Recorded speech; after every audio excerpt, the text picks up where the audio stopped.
ಕುದೂರು ನ್ಯೂಸ್ಗೆ ಸ್ವಾಗತ. ನಾನು ನಿಮ್ಮ ಸುದ್ದಿ ಮಿತ್ರ ಕುದೂರು ಮಹೇಶ್. ಮಾಗಡಿ ತಾಲೂಕು ಕುದೂರು ಗ್ರಾಮದಲ್ಲಿ ಹಲವು ಇತಿಹಾಸವುಳ್ಳಂತಹ ಭೈರವದುರ್ಗ ಈ ಬೆಟ್ಟವನ್ನು ಕುರಿತಾಗಿ ನಾವೀಗ ಮಾಹಿತಿಯನ್ನು ತಿಳಿಯೋಣ. ಈ ಬೆಟ್ಟವು ಸಮುದ್ರ ಮಟ್ಟದಿಂದ ಸುಮಾರು 3000 ಅಡಿ ಎತ್ತರದಲ್ಲಿದೆ. ಮುಮ್ಮಡಿ ಕೆಂಪೇಗೌಡ ಭೈರವದುರ್ಗ ಬೆಟ್ಟವನ್ನು ಅಭಿವೃದ್ಧಿಪಡಿಸಿ ಈ ಬೆಟ್ಟವನ್ನು ತನ್ನ ಸೈನಿಕ ಠಾಣೆಯನ್ನಾಗಿಸಿಕೊಂಡಿದ್ದನು. ಈ ಬೆಟ್ಟದಲ್ಲಿ ಅತಿ ಹೆಚ್ಚು ಹುಲ್ಲಿನ ಪ್ರಮಾಣ ಹೇರಳವಾಗಿತ್ತು. ಕುದುರೆ ಮೇವಿಗೆ ಮತ್ತು ಕುದುರೆ ಸಾಕಾಣಿಕೆಗೆ ಕುದೂರು ಭೈರವದುರ್ಗ ಬೆಟ್ಟ ಸೂಕ್ತವಾದ ಸ್ಥಳವೆಂದು ಮುಮ್ಮಡಿ ಕೆಂಪೇಗೌಡರು ಈ ಕುದೂರು ಭೈರವದುರ್ಗ ಬೆಟ್ಟವನ್ನು ಆಯ್ಕೆ ಮಾಡಿಕೊಂಡು ಕುದುರೆ ಸಾಕಾಣಿಕೆ ನಡೆಸುತ್ತಿದ್ದರು. ಕುದುರೆ ಸಾಕಾಣೆಯ ಊರೇ ಕುದೂರಾಯಿತು. ಈ ಕುದೂರು ಗ್ರಾಮಕ್ಕೆ ಹಿಂದಿನ ಹೆಸರು ತುರಗಪುರಿ ಎಂಬುದಿತ್ತು. ಕುದೂರು ಭೈರವದುರ್ಗ ಮತ್ತು ಕುದೂರು ಗ್ರಾಮದ ಸಮಗ್ರ ಅಧ್ಯಯನವನ್ನು ಕುದೂರು ಗ್ರಾಮದ ಹಿರಿಯ ಪತ್ರಕರ್ತರಾದ ಶ್ರೀಯುತ ಎಚ್ ರಾಜಶೇಖರ್ ಅವರು 2015ರಲ್ಲಿ ತುರಗಪುರಿ ಎಂಬ ಶೀರ್ಷಿಕೆಯಡಿ ಈ ಪುಸ್ತಕವನ್ನು ಬಿಡುಗಡೆ ಮಾಡಿದ್ದಾರೆ. ಕುದೂರು ಭೈರವದುರ್ಗ ಬೆಟ್ಟದಲ್ಲಿ ಶ್ರೀ ಭೈರವೇಶ್ವರ ಸ್ವಾಮಿ ದೇವಾಲಯವಿದ್ದು, ಈ ದೇವಾಲಯದ ಒಳಗೆ ಶ್ರೀ ಭೈರವೇಶ್ವರ ಸ್ವಾಮಿ ದೇವರನ್ನು ನೋಡಬಹುದಾಗಿದೆ. ಈ ದೇವಾಲಯಕ್ಕೆ ತೆರಳುವಂಥ ಭಕ್ತರು ಸದಾ ಮಡಿಯಿಂದಲೇ ಈ ದೇವಾಲಯಕ್ಕೆ ತೆರಳಬೇಕೆಂಬ ಪದ್ಧತಿ ಇದೆ. ಮಡಿ ಇಲ್ಲದವರು ಈ ದೇವಾಲಯವನ್ನು, ಈ ಬೆಟ್ಟವನ್ನು ಪ್ರವೇಶಿಸಿದರೆ ಬೆಟ್ಟದ ಮೇಲಿರುವ ಹೆಜ್ಜೇನುಗಳು ಜನರಿಗೆ ತೊಂದರೆ ಕೊಡುವುದಂತೂ ಕಟ್ಟಿಟ್ಟ ಬುತ್ತಿ. ಈ ಬೆಟ್ಟದ ಮತ್ತೊಂದು ವಿಶೇಷತೆ, ಈ ಬೆಟ್ಟದಲ್ಲಿ ಹೇರಳವಾಗಿ ಸಿಗುವಂತಹ ಜಾಲಾರದ ಮರಗಳು ಮತ್ತು ಜಾಲಾರದ ಹೂವುಗಳು. ಈ ಹೂವುಗಳು ಭಾಳಷ್ಟು ಸುಗಂಧಭರಿತವಾಗಿದ್ದು ಶಿವನಿಗೆ ಅಷ್ಟೇ ಅಚ್ಚುಮೆಚ್ಚಿನ ಹೂವಾಗಿದೆ. ಈ ಹೂ ಬಿಡುವ ಕಾಲ ಶಿವರಾತ್ರಿ ಹಬ್ಬ ಅಥವಾ ಫೆಬ್ರವರಿ ತಿಂಗಳಾಗಿದೆ. ಹಾಗಾದರೆ ಈ ಗಿಡ ಕುದೂರು ಬೆಟ್ಟದಲ್ಲಿ ಎಲ್ಲಿದೆ ಎಂಬ ಪ್ರಶ್ನೆಗೆ ಉತ್ತರ, ಕುದೂರು ಭೈರವೇಶ್ವರ ಸ್ವಾಮಿ ದೇವಾಲಯದ ಮುಂಭಾಗದಲ್ಲಿರುವಂತಹ ಗಿಡಗಳೇ ಈ ಜಾಲಾರದ ಮರಗಳಾಗಿವೆ. ಈ ಬೆಟ್ಟದಲ್ಲಿ ಆಂಜನೇಯ ಸ್ವಾಮಿ ದೇವಾಲಯವಿದೆ ಮತ್ತು ಕುದೂರಿನ ಶ್ರೀ ಲಕ್ಷ್ಮೀದೇವಿ ಅಮ್ಮನವರ ಮೂಲ ಗುಡಿಯು ಕುದೂರು ಬೆಟ್ಟದಲ್ಲೇ ಇತ್ತು ಎಂಬ ಹಿರಿಯರ ಹೇಳಿಕೆ ಇದೆ. ಈ ಕುದೂರು ಭೈರವದುರ್ಗ ಬಹಳಷ್ಟು ವರ್ಷಗಳ ಹಿಂದೆ ಈ ರೀತಿಯಾಗಿ ಇತ್ತು. ಪ್ರಸ್ತುತ ಭೈರವೇಶ್ವರ ಸ್ವಾಮಿ ದೇವಾಲಯಕ್ಕೆ ಮೆಟ್ಟಿಲುಗಳ ವ್ಯವಸ್ಥೆಯಾಗಿದ್ದು, ಈ ಮೆಟ್ಟಿಲು ಹತ್ತುವ ಬುಡದಲ್ಲೇ 2 ಮಾಸ್ತಿಕಲ್ಲು ಅಥವಾ ವೀರಗಲ್ಲುಗಳನ್ನು ಕಾಣಬಹುದಾಗಿದೆ. ಈ ಕುದೂರು ಭೈರವದುರ್ಗ ಬೆಟ್ಟದ ಪ್ರಾಕೃತಿಕ ಸೌಂದರ್ಯದ ಚಿತ್ರಣವನ್ನು ಕುದೂರು ಗ್ರಾಮದ ಪತ್ರಕರ್ತರಾದ ಆರ್ ಮಹೇಶ್ ರವರು ಆಯಾ ಕಾಲಕ್ಕನುಸಾರವಾಗಿ ಬಹಳಷ್ಟು ಚಿತ್ರಗಳನ್ನು ಸೆರೆ ಹಿಡಿದಿದ್ದಾರೆ. ಆ ಚಿತ್ರಗಳ ಸೊಬಗನ್ನು ನಾವೀಗ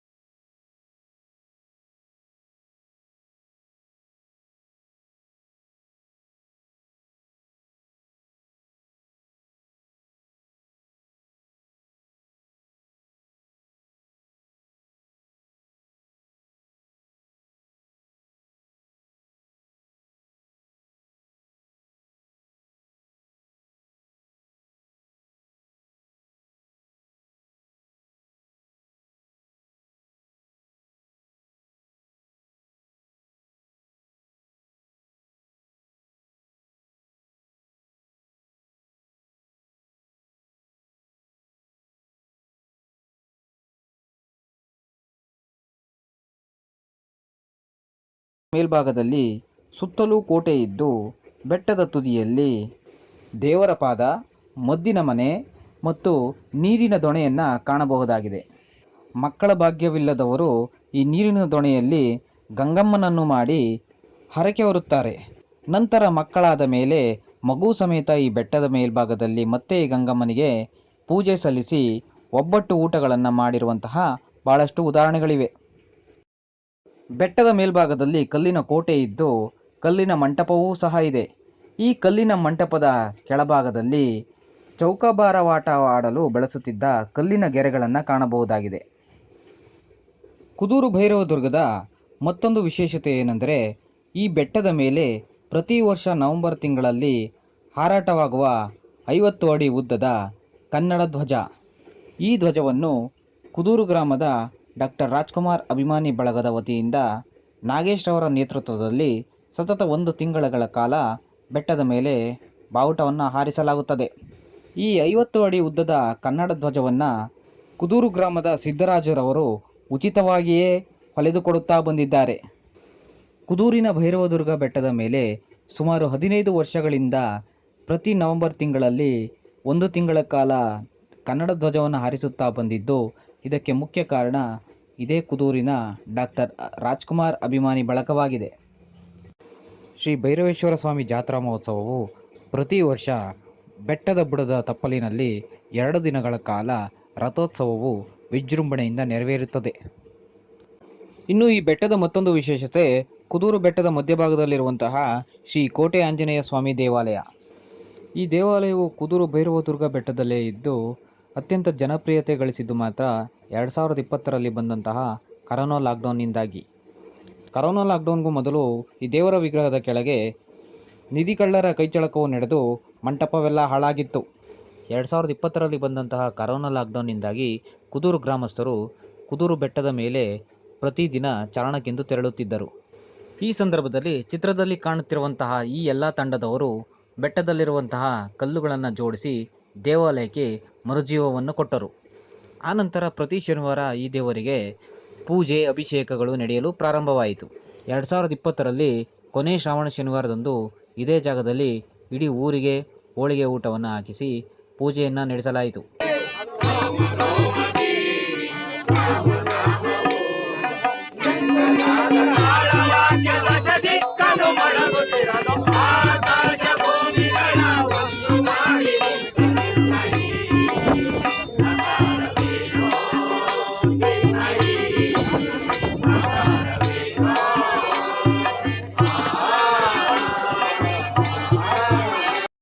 ಅಂದು ಈ ದೇವರಿಗೆ ಮೊಟ್ಟ ಮೊದಲ ಬಾರಿಗೆ ವಿಶೇಷವಾದ ಬೆಣ್ಣೆ ಅಲಂಕಾರವನ್ನು ಮಾಡಲಾಗಿತ್ತು.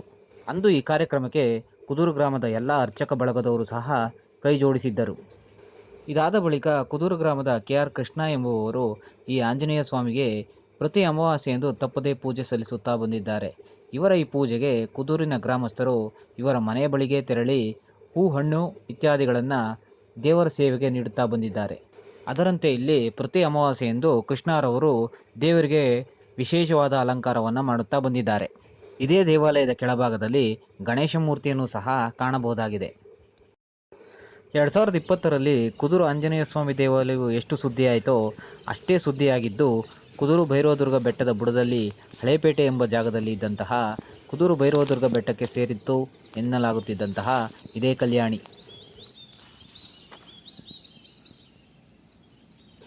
ಈ ಕಲ್ಯಾಣಿ ಕಲ್ಲುಗಳನ್ನು ಕುದೂರು ಗ್ರಾಮ ಪಂಚಾಯಿತಿ ಮಾಜಿ ಸದಸ್ಯರೊಬ್ಬರು JCB ಯಂತ್ರಗಳ ಮೂಲಕ ಕಿತ್ತು ಬೇರೆಡೆ ಜಾಗಕ್ಕೆ ಗೌಪ್ಯವಾಗಿ ಬಚ್ಚಿಡಲಾಗಿತ್ತು ಎನ್ನುವುದರಿಂದ ಕುದೂರು ಗ್ರಾಮಸ್ಥರೆಲ್ಲ ಸೇರಿ ಪ್ರತಿಭಟನೆಯನ್ನು ಸಹ ನಡೆಸಿದ್ದರು.